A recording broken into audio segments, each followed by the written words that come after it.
We are live. We got the whole gang here tonight.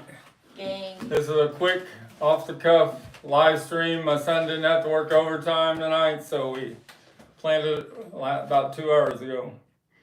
Got Sticker Kid. Can you face my book, please? And we got Sticker Girl. Thank you, Mr. STICKERMANIA. You're welcome. How could I ever repay you? I don't know. Your watch is kind of in the way. That's your fault. Show some new arrivals for my STICKERMANIA 2853 eBay store. I'm almost at 12,000 score now on eBay, and I have 999 followers on eBay after almost 17 years on eBay. On YouTube, I got 1,123 subscribers as of earlier today. That's pretty darn good. Wouldn't you say, Sticker Kid? How many subscribers do you have again? 1,123. That's gee. Pretty good for a year's time. Here's a new arrival from this week. Got any questions on any of these things? Throw a question. I'm gonna just start showing them one after another. This is the only time I've ever had a factory sealed Beatles from Liverpool box set from United Kingdom from 1980. Completely factory sealed from corner to corner. Got 8 audiophile stereo albums in it that were cut by Harry T. Moss when he was alive. He knew how to cut the Beatles records from the stereo analog master tapes at Abbey Road Studios. That's 1980. $359 on eBay. Mr. STICKERMANIA. Yes. I have a joke. All right, tell me your joke. What sound did Skylar make when he was hungry? What sound did he make? Hold on.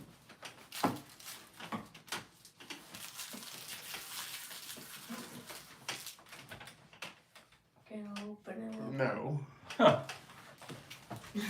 Okay, what a good joke. This is a 2012 box set, limited edition from Rolling Stones, a Brussels Affair, a 3 LP live set from 1973, when the Rolling Stones were on fire, when they had Mick Taylor in the group. Need some help, guys. You could have asked for help first. I went. Wait, it's caught over here. There you go. All right, get the slipcase off, or the felt cover. Get that from Santa? Looks like Santa's bag, doesn't it? Yeah. The Brussels Affair. It looks like it's in the original master tape box. And you pull this out and it's got 3 LPs and 2 CDs. When the Rolling Stones were the greatest live rock and roll band in the world. What is wrong with that? No, you're not supposed to look at it. It's kind of risque. What's risque mean? Just risque. Got this hardback book. It's in a slipcase. And some of these were signed by Mick Jagger. This one wasn't. If it's signed by Mick Jagger on this page, it's worth about 3 times as much. You got the watch. Came with it. And there was a poster that came with it. We can pull this out real quick. Same thing. All right, let's put that away. How about rolling that up tight for me? I'm trying my best and See if you can get that in there.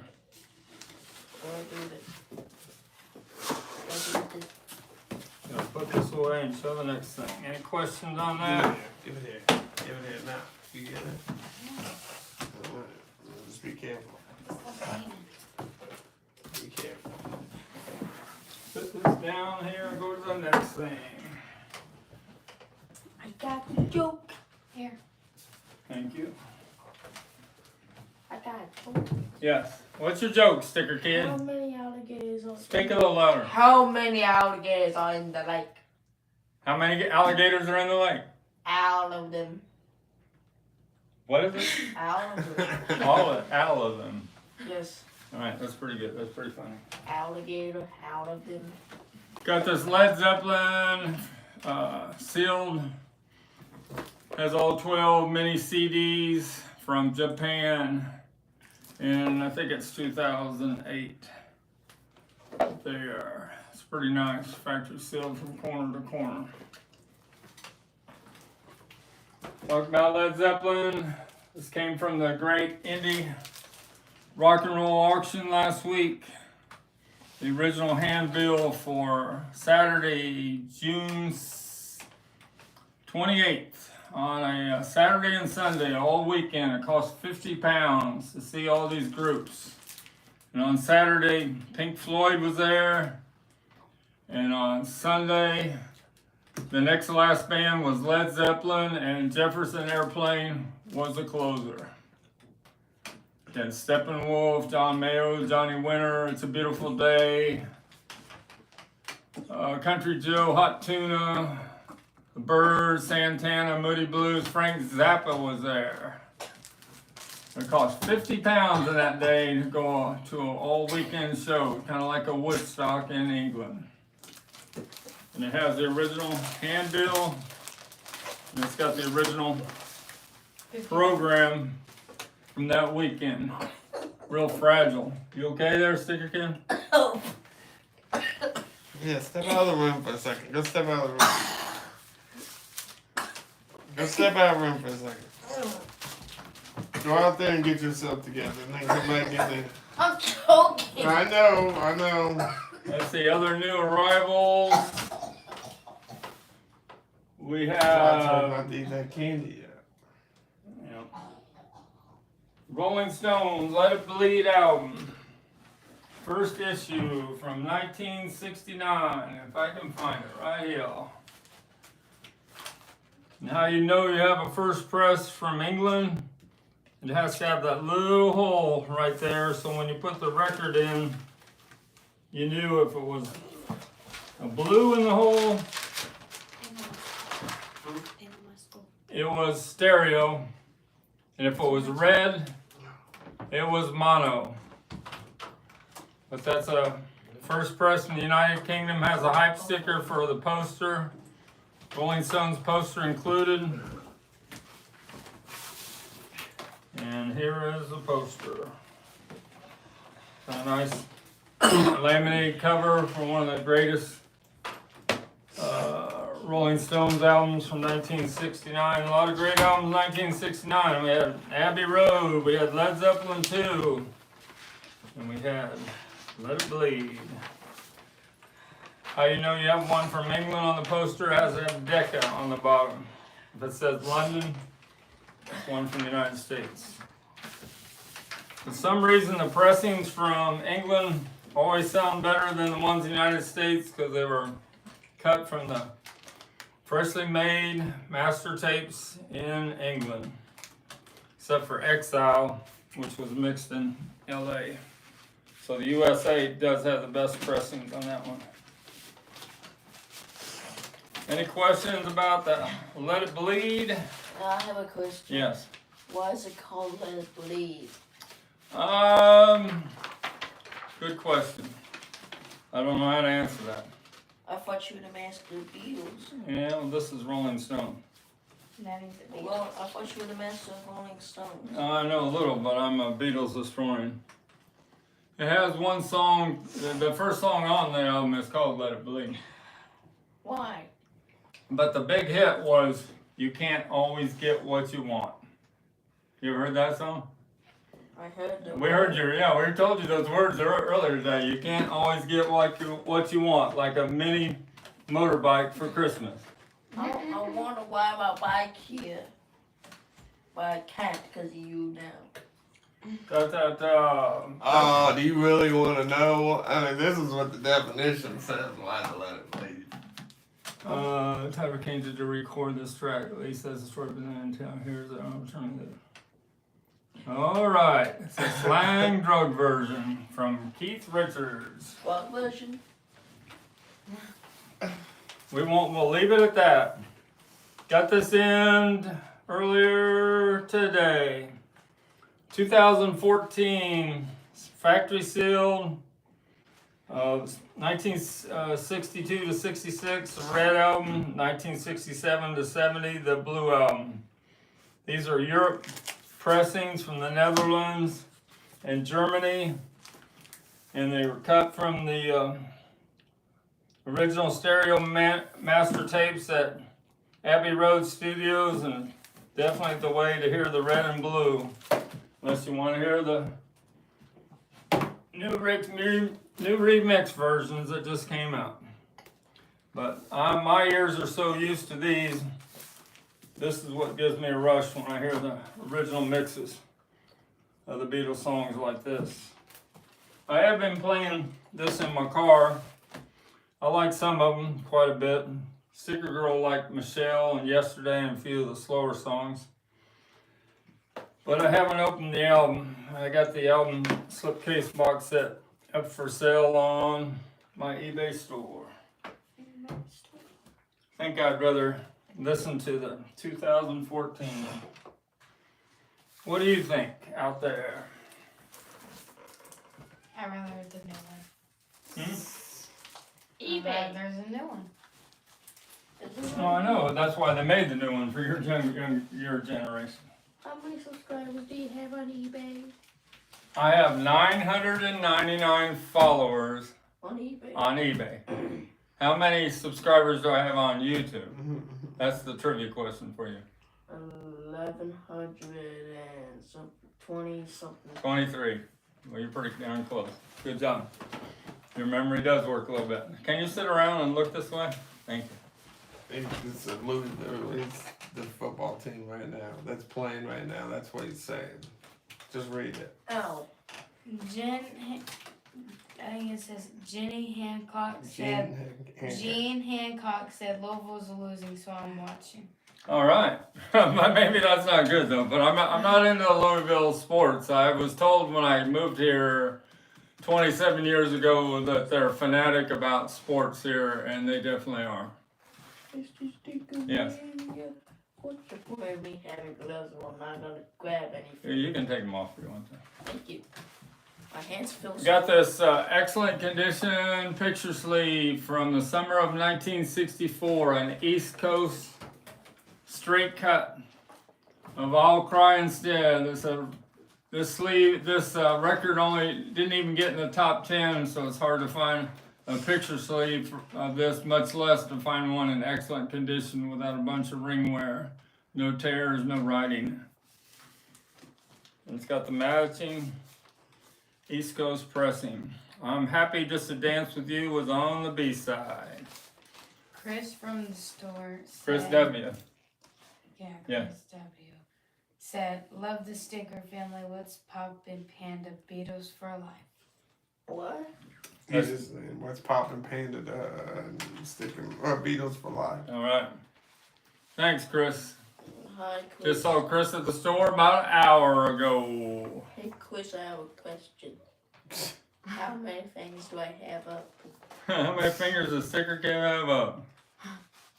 How many? I'm waiting for Chris to answer.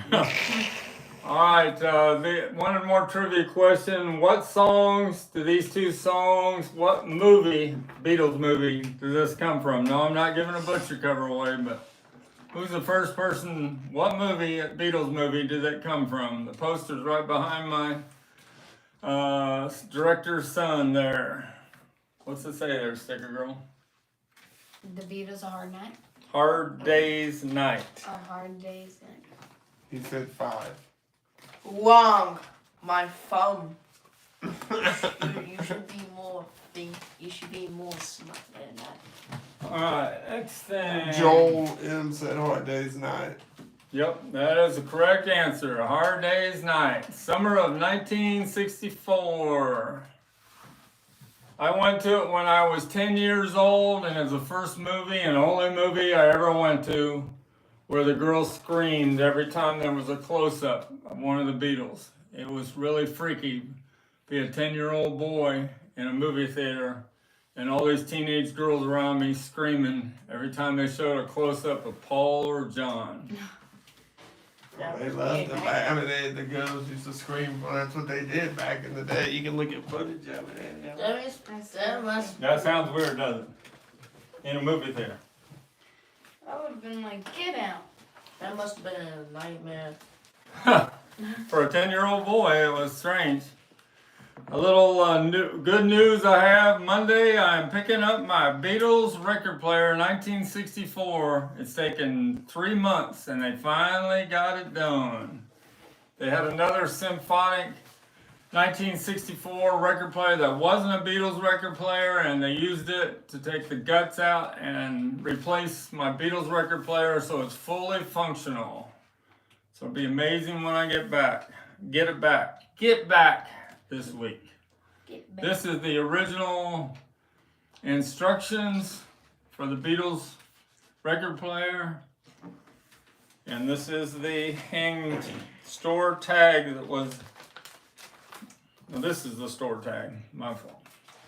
That was attached to the record player when you bought it because it wasn't factory sealed. And this is the instructions, original and authentic. There are not too many of these left in the world. Sell that with my fully restored Beatles record player. Be putting it up next week for probably how many thousands of dollars? What's your guess? Is it going to be 4, 6, or 8? A number. 6. That's it. $6,000. Give me a hand. Good job. Give me a hand. I want to give you something. What? High five. High five. Thanks. Hello from Austin Davis. And Daniel Castillo said, what was the name of the Beatles haircut? The mop top? The mop top? Or is it Arthur? Arthur mop top. Well, What's his answer? He hasn't answered yet, but and then, like I said, Austin Davis said hello, so he's come back. It's the author. Like you say, Arthur. Author. Yeah. Arthur. Oh, Arthur is the answer. Yeah. That's what they say in Hard Day's Night. They asked George Harrison, I think. It's about his haircut. And I think he answers something to do with Arthur. Arthur. I showed you my Beatles BC13 before. Just show it real quick. My numbered version, and 7 of these albums from 1978 are still factory sealed. From With the Beatles, Please Please Me, all the way up to Abbey Road and Let It Be. Then the other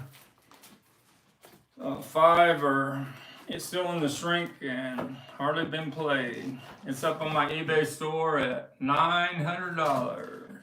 Daniel Castillo said there was a club in New York named Arthur because there's a popular haircut. All right. Why? All right, thanks for that. That's Good information. good information. Thank you. This came in yesterday. One of the nicest flip your wig game. Can you play? No. That exists in the world, made by Milton Bradley in 1964. Has no corner splits and hardly anywhere to that cover. Gotta be real careful. You can't touch this one, sticker kid. Me and you used to play this. Yeah, we played that one that wasn't in real good shape. You're Yeah. right. You used to have it. No, it's sold a long time ago. See if I can get this game board out. How beautiful is that? And it's even got the advertising brochure for the other games made by Milton Bradley in 1964. And if you can imagine this, all these other games value today is like $10 to $15, and this one is over $300. Doesn't seem fair, but that's how Beatles change the value of everything. The 48 cards are in beautiful shape. The playing cards and the dice, all in near mint condition. Can you roll the dice? Yeah, you roll the dice. I can't. What? You can roll that dice. Alright, well, let's guess what he's going to do. Alright, roll the dice. I'm Make going. it where it flips. So I'm going. I'm guessing 4. What's your guess? 5. What's the answer? 6. Oh, alright. There you go. I Sarah. win. You win. Over no Trav's guess. The house wins. The house wins. It was 0. Huh? There's only one other time I've ever had the game in this kind of condition, and it had the contents were still sealed on this right corner. I think it sold for over $500. Dang, boy. Buddy. That's more than my life. You want to talk about these items from the great rock and roll indie auction from a week ago? Gary asked the question. Who has a question? Gary said, "Do you have any extra record player hang Hand tags and instructions? No. for sale? Thanks." No. Somebody wanted to buy just those 2.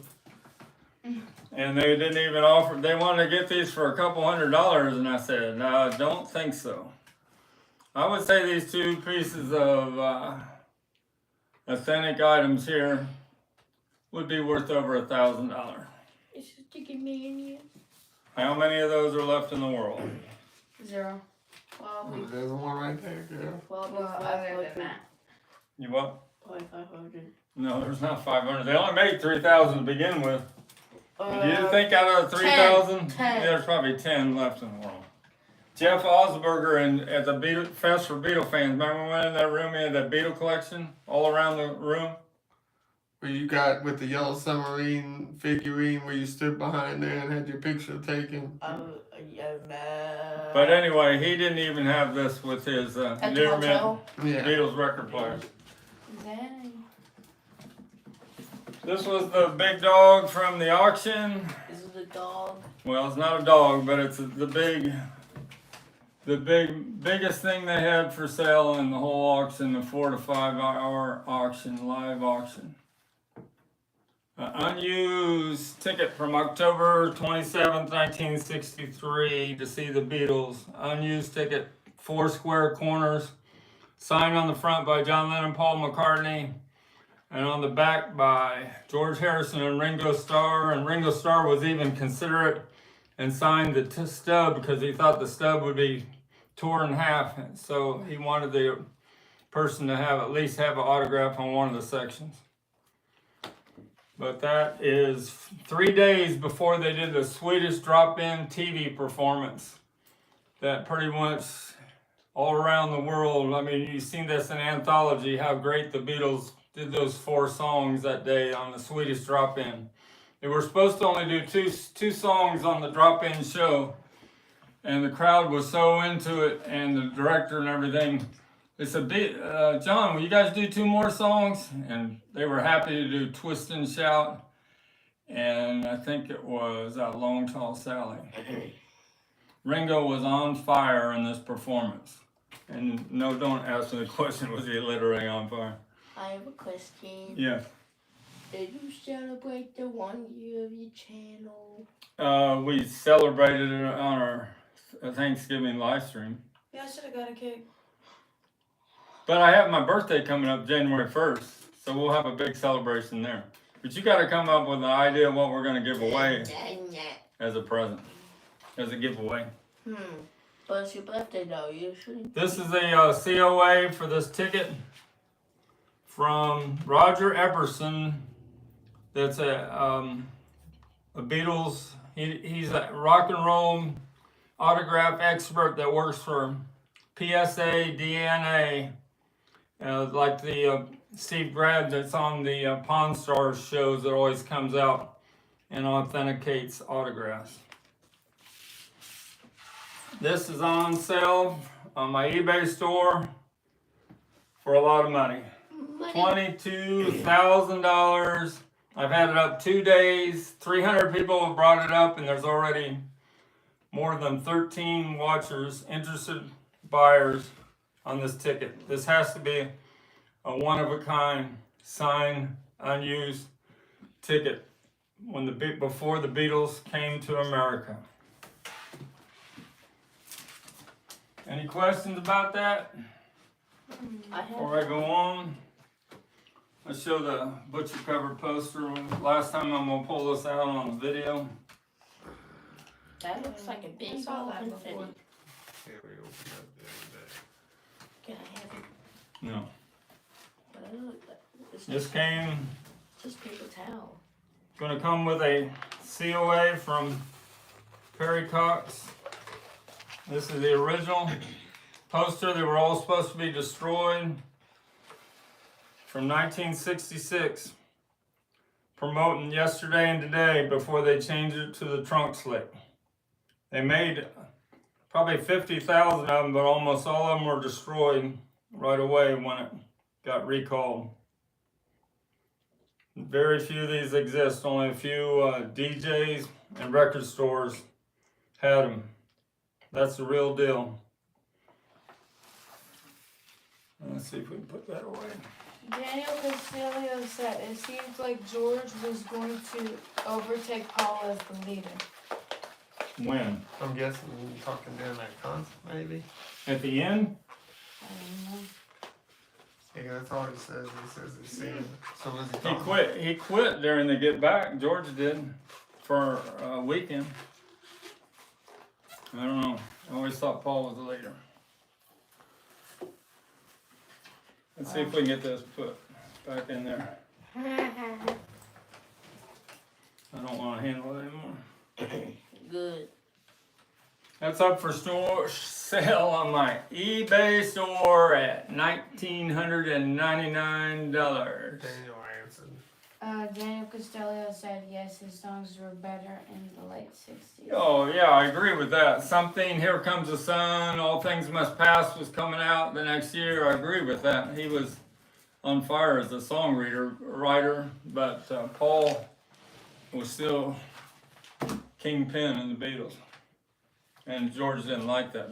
Paul would tell him how to do a guitar lick in the middle of Let It Be, Long and Winding Road, Maxwell's Silver Hammer, like in the movie Let It Be, and George didn't like that at all. But Paul always, I guess, considered him his younger brother, and so he didn't realize I think at the time how great George was becoming at that time as a songwriter. Even after that, George wrote It Don't Come Easy, Photograph for Ringo Starr that were big hits, and he even gave Ringo credit as a songwriter, where really George wrote those songs all by himself. He said all the Beatles disliked Maxwell. All the Beatles did dislike Maxwell, but Paul McCartney. But you know why it got released? Why? Because Paul McCartney wanted it released. He's the boss. Yeah. Yeah. I have a Hey Jude album. I ate your hate. I think it's right over here. We're going to talk about how Paul was a kind of a control freak. The first issues of this Hey Jude album came out, and Paul's pants didn't stand out. They were dark, real dark color. And on the second printings, he made him tint his pants blue so they stood out.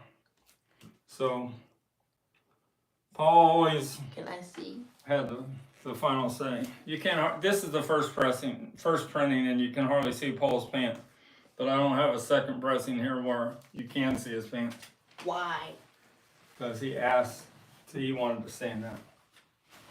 That's mean. And on that Hey Jude album, when it first came out, this is the first pressing. It was called The Beatles Again. And then as it was racing to the top of the charts, they realized it should be called Hey Jude.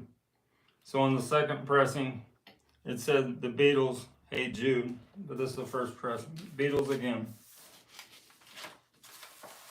They had too many of these already printed, so let me put that down. So they had to just go with it. The Rolling Stones. Let's show that tin thing again real quick. Huh? 1994, this was to promote Voodoo Lounge. This big nice tin from Budweiser, and You're show me the scratching it. posters at the bottom. You're scratching it. No, and you hold on to it and take care of it. I can't. We just want one of them. Just give me the whole thing. Okay. This was a store display that was in the Bear Cave that promoted the Rolling Stones tour from 1994, and it has 30 posters still inside. That's up for sale on the eBay store. I think around $360. I think I've shown most of my new releases. We'll talk about a few other things. Hey, did you know it's 11:30? 11:30. Well, we can go now. We said we want to go about the clock. Let's don't worry about the clock. I'm gonna keep showing things here. Got any questions? Bring it up. I'm just gonna go rapid fire and start showing things. These are 6 from my estate sale in Crab Orchard, Tennessee that I got several weeks ago. They had 6 white label promos of Paul McCartney songs on Capitol and Columbia. These are all promo, same song on both sides, white label promo, Waterfalls. Daniel Castillo sorry surprised Dion made the cover of Sgt. Pepper's. Dion. Oh, they always like Dion. Dion and the Belmonts. I don't know which Beatle pushed to have him on there. I know that when they first time they went to, I think it was a club in New York when they were in New York City in February. They had Joey D and the Starlighters were playing. I can't remember what their big hit was now. Maybe somebody can answer that. What's Joey D's biggest hit? You got Arrow Through Me. You got a white label promo for Take It Away. I like that song a lot. You got one for Only Love Remains. The Crazy movie, Spies Like Us. And the last white label promo is My Brave Face. In that video, they kind of show where a Japanese billionaire had stolen Paul McCartney's Sgt. Pepper outfit.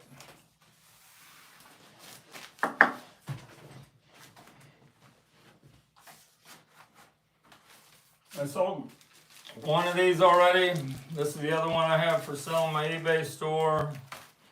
The Paste Over Meet the Beatles. I peeled that one all the way off over the Waring blend. Fred Waring and the Pennsylvanians. Now, who in the heck have ever heard of them? Me. That's why they used their cover and they turned it into a Meet the Beatles because they were selling 20 times faster than what they anticipated. They thought it was going to sell 200,000, ended up selling 3 million in a couple months.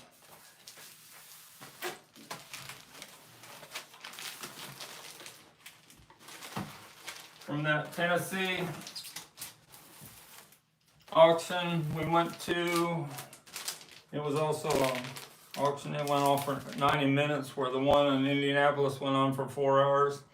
This is the first pressing stereo of the Beatles' Help with the flipbacks from 1965 on the Parlophone label, and it says in the middle there, sold in the UK, subject to resale, price conditions, priceless, see priceless.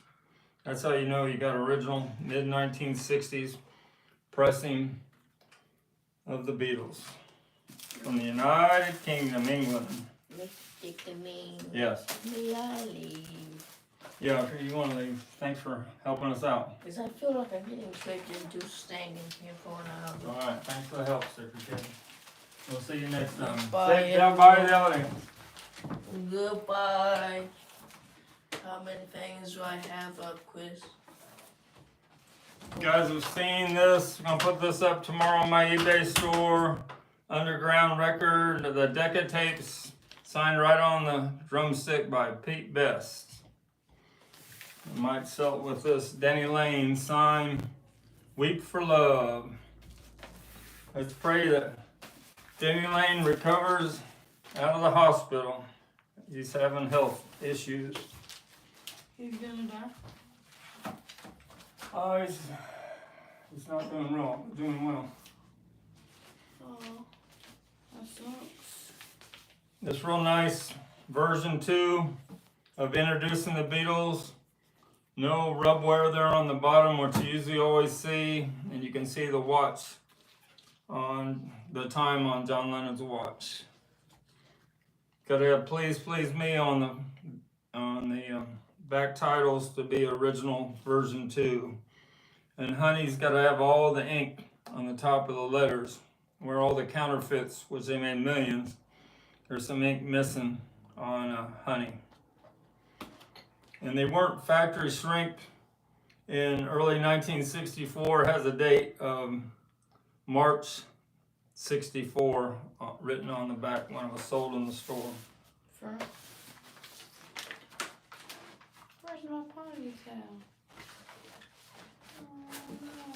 Some more of that great indie auction here.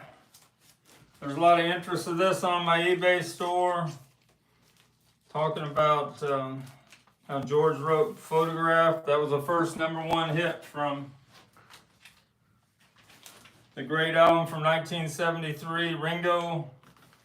And the second #1 hit off the album was You're 16. And Ringo signed his complete name and he was signed in 1990. In 1992, Ringo decided he wasn't ever going to sign his last name again. And so he just signed Ringo after that. Now it's almost impossible to even get him to sign anything. But it comes with a COA from Roger Everson again. And this is another sign that came from the indie auction, Indianapolis. On the inside here, this was signed in 1973 when the album came out to a couple Apple employees that work for Apple Records. It says, to Vincent and Angela. See what it says. To Vincent and Angela, lots of love, Ringo Starr. Did I drop something? No, she did. Dropped her phone again. Boy, that never happens, Sticker Girl, when you're at the work with me. And he's got 3 X's under his name. That's a great Ringo Starr autograph on his best album that Ringo ever did. All 4 Beatles. This was almost a Beatles reunion. All 4 Beatles are on this album. John Lennon wrote I Am the Greatest. George wrote Sunshine, Life for Me. And Paul McCartney wrote 6 o'clock. Daniel Castelia said, did you like the Birds as a teen? The Birds, I liked Mr. Tambourine and Turn, Turn, Turn. And rock and roll. So you want to be a rock and roll star. That was about as far as I went with the Bird. I did see the Birds reunion, Roy Orbison tribute, when during the first song, Mr. Tambourine Man, 1992, out of the wings came Bob Dylan live on stage for the first time in years and years. And I had backstage passes, and I saw Bob Dylan walking with his bouncers, and I said, Bob, can I have your autograph? And his security man said, you cannot take any pictures of him, but he'll give you his autograph. He was really unshaven and real rough looking. It was the first time, like a recluse, first time he'd been out in public in a long time. But they made sure we didn't take any pictures. But I think the guy I was with tried to sneak in a picture anyway. There's 2 questions. Yeah. Did you like the Birds as it's... That's my bad. Daniel Castelia said, what about 8 Miles High? And Chris W. said, you ever see Elvis? I saw Elvis once in 1976 in Bloomington, Indiana. And he was constantly taking off that sweaty scarf and giving it to a girl or lady in the front row. He did it about 10 And times. then the other thing, the 8 Miles High. 8 Miles High, I like that song. But Mr. Spaceman, 8 Miles High, So You Want to Be a Rock and Roll Star. They might all be on the same album, I think. This Ringo album comes also with a Roger Epperson signed COA. Alright, that's it on the Ringo Starr stuff. The French vinyl. French Vinyl Addict said hi, everyone. Alright, French Vinyl Addict, you're a little late, but thanks for coming in. I know, we did this kind of on the spot. We didn't do much planning on this one.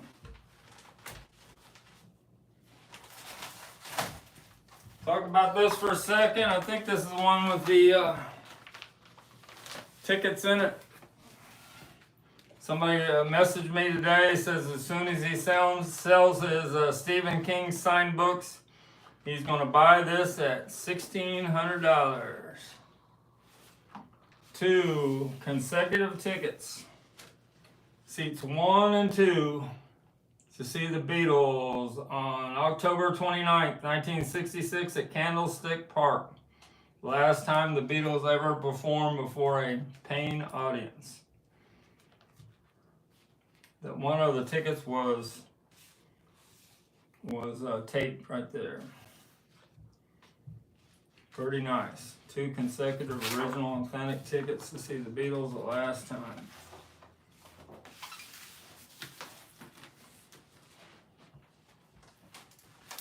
We didn't talk about the other things from the great indie auction. Got this set of Beatle autographs from 1963. What's cool about this, my name's Frank. It says, to Frank, best wishes, John Lennon. Pretty rare to ever have John Lennon inscribed to a fan. Must have been early 1963, because once it became famous, it was hard to even get John Lennon's autograph, period. Then on the other scrapbook page, it's got George Harrison, Ringo Starr, and Paul McCartney. It's an early shot there of the Beatles. Nice in a professional frame, and it has the PSA, DNA, the people that do Pawn Stars, has their COA, again signed by Roger Epperson. He worked with Steve Grad and the bunch for PSA, or he still does. You want to sit that over there and put the COA with it. Got this at the live auction. I need to take this apart from the back and see if I can get the record to match up where it's straight up and down. This is the first issue of My Bonnie from Germany, where they called them Tony Sheridan and the Beat Brothers, because the Beatles was kind of a R-rated translation in Germany, so they called them the Beat Brothers. And how do you know it's the first issue from late 1961? It has to be the rock version, which this is, with a German introduction. In 1962, they changed it to a twist version with an English introduction because they knew it was going to get imported into England. But this was the very first issue from late 1961, the very first record that ever had the Beatles performing on that was sold to the public. That's a picture of the Beatles from that time period with Pete Best as a drummer. And we got the Beach Boys to show behind you. The Beach Boys, can you help me, Sticker Girl, and get that up here? We've had some clarification on that from several messages, 3 of them.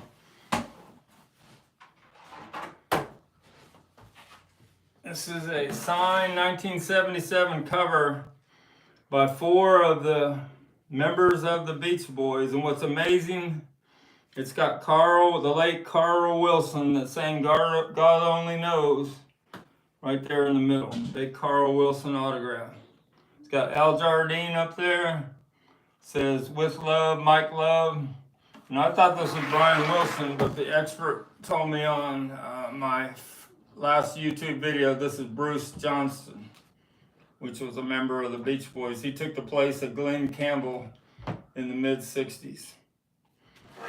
It's got the original ticket, or has a ticket from 1974 when the Beach Boys and the Eagles were a double bill. That had to be a heck of a show. In Bloomington, Indiana, the original guitar pick. And this is a concert insert that's also signed by Al Jardine. We got a lot of interest on that on my eBay store. I think it's for $370.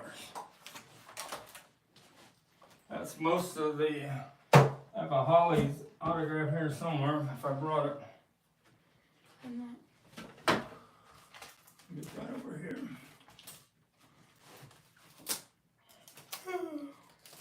No. This is my signed Sgt. Pepper. Before you get into that, and do the question from Daniel about the Beach Boys. Daniel Castillo asked, did Mike Love destroy the Beach Boys?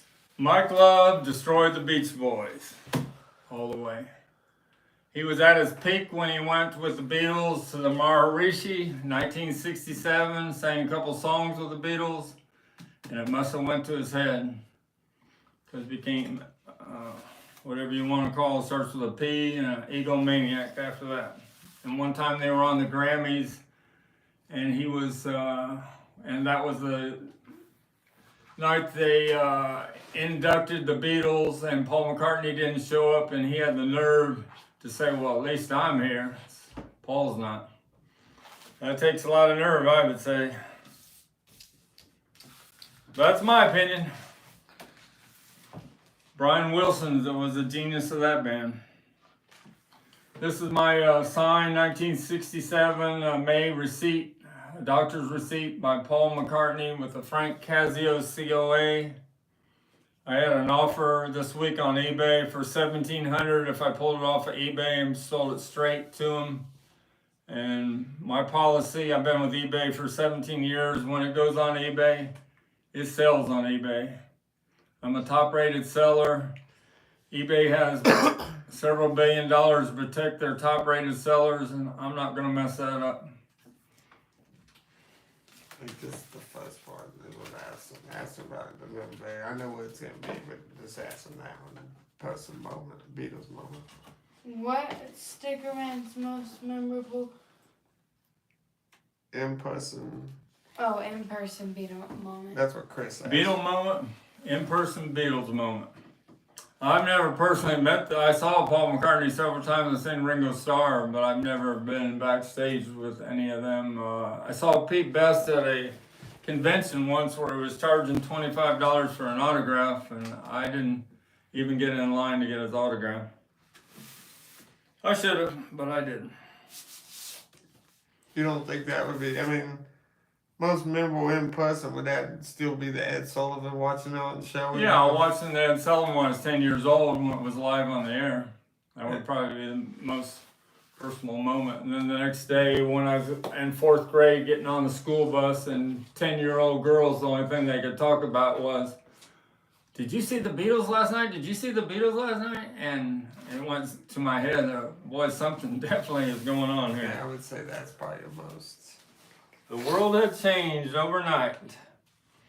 This is a version 1, a rare version 1 of Introducing the Beatles with Love Me Do and P.S. I Love You on it, with a 45 label, because they ran out of the regular labels and they were just making them as quick as they could, and they stuck on 45 labels on the album.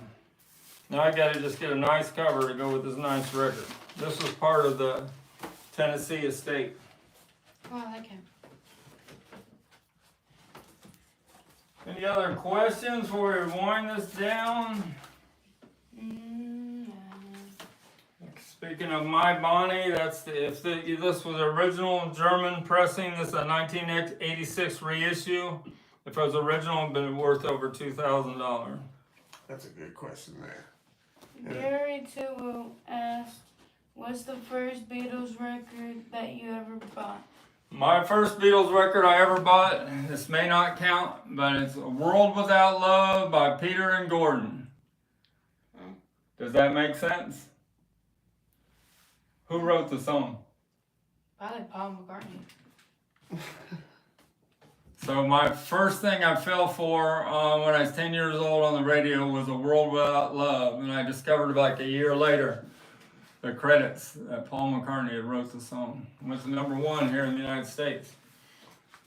And then probably the White Album when you got Yeah, it. the White Album when I was 14, and I saw the White Album on we had a little grocery store with 3 registers, and I was a weekend part-time manager, and we had a little Christmas rack with the new releases in 1968, and the numbered White Album was on there, and I asked my dad, I'd like that for Christmas, and there it was under the Christmas tree, the White Album. Needless to say, I sold that many years ago. I should have held on to that. What's the first My Paul... dad's no longer with us. Alright. Oh, my bad. Daniel Castillo asked, what's the first record Paul McCartney bought? First record Paul McCartney ever bought, I guess, is what he's asking. What's the first record Paul McCartney bought? I guess he knows the answer to it. Would have to probably be something to do with Buddy Holly, I would think. What's the answer, Daniel? Jen Hancock said Stickerman knows his stuff. All right, thanks. Gene Vincent. Gene Vincent, Bebopalua? Bebopalua. Was that it? Bebop. You have to ask him. I Yeah, think he said that's it. Yeah, because he does that in the anthology. He does a little bit of that. Bebopalua. I think he knew all the words, and he impressed John Lennon when the first day he met in 1957 with John Lennon. John was kind of just looking down at him. Oh, you're just a young kid, doesn't know anything. And he sang Bebopalua and knew all the lyrics. And John goes, "Wow, maybe I better put him in my group." It was a good question. Good question. Good question. Way to go. Time to rewind. You've seen most of these other things. Pull out this one more time. Another one of my pride and joys. My Abbey Road, signed by Paul McCartney and Ringo. And in the Great Indie Auction, there was an Abbey Road signed by all 4 Beatles. And right away, I knew it wasn't real. And the auction bids were already up over $2,000. I didn't tell them. But somebody during the live auction must have said that's not real, and they passed and they pulled it out of the auction. What did I say the value was if you had all 4 Beatles on the Abbey Road album?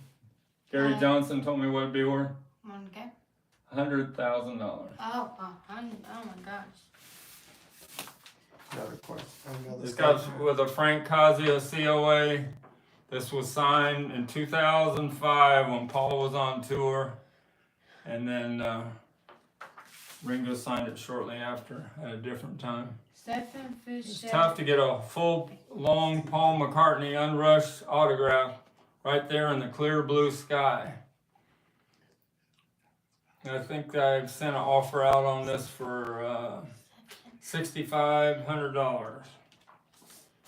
What's the question? Stephen Fish said, the song Paul knew all the lyrics to was 20 Flight Rock. By Eddie.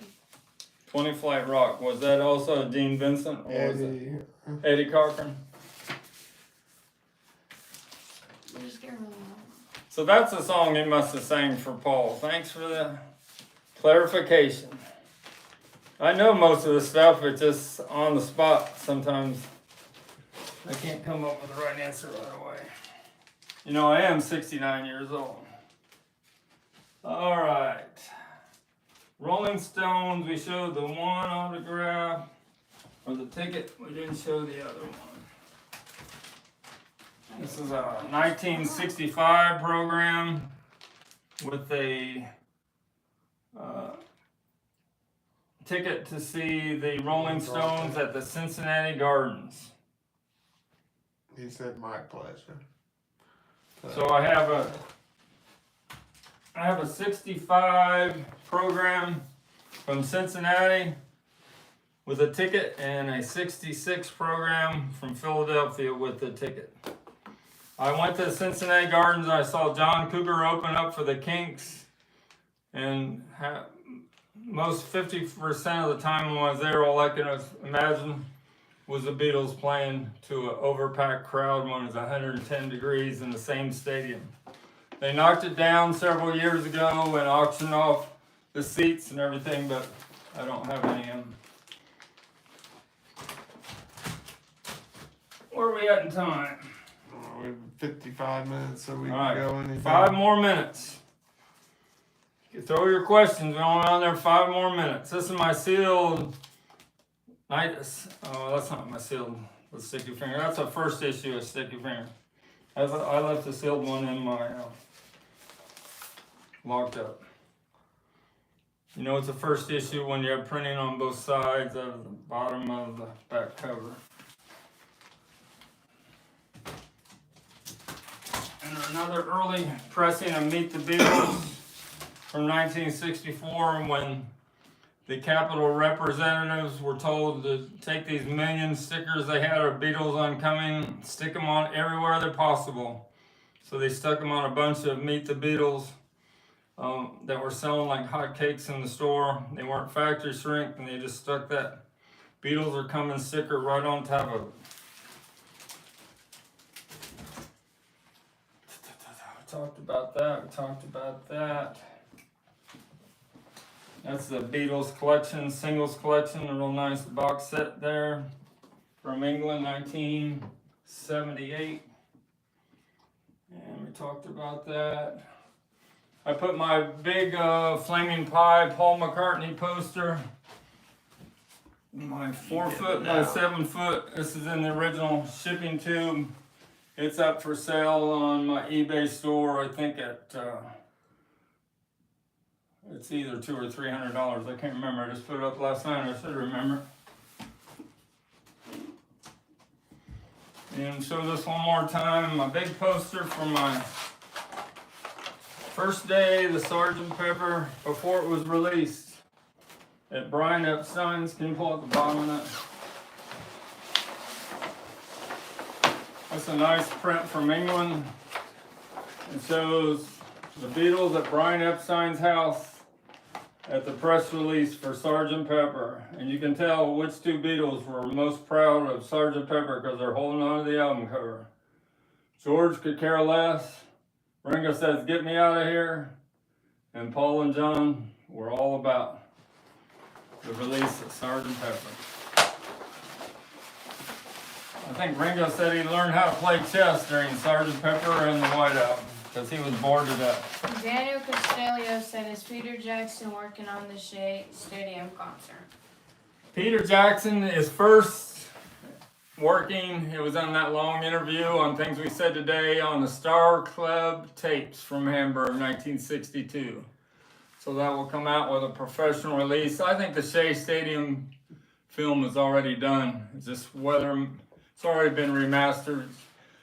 And they showed part of it in the 8 Days a Week movie, the 30 minutes of it. But I think the complete show is completely remastered and remixed by Peter Jackson. May come out this year, but he's working on the Star Club tapes. Peter Jackson is definitely full-time employee of the Beatles now. That's a nice addition to the Beatles camp, is Peter Jackson. He is one of the biggest Beatle freaks in the world. Any questions on that? That's my opinion. My Abbey Road Reel-to-Reel Soul Factory pre-recorded. This is a real nice Let It Be with a black box with hardly any wear. The way to hear the Beatles albums with less compression. Could have a real nice reel-to-reel deck. I got a Kai. Get my Thorns TD. When I pick up my Beatles record player, I'm going to get my Thorns TD 3. What's the number? 380?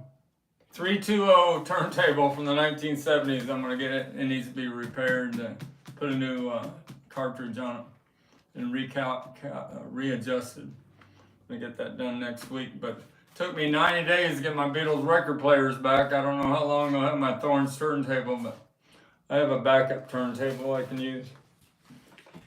All right, I think I showed all the biggies. Showed everything from the auction. Talked about the record player. Yeah, great straight. And I think that's it for tonight. I think we got a compliment, didn't we? Thanks a lot. We'll do this again. I got some stuff coming in. Don't know if we'll have one next Wednesday or next Saturday, but we'll have one coming up next week. Thanks for tuning in, and see you from Louisville, Kentucky.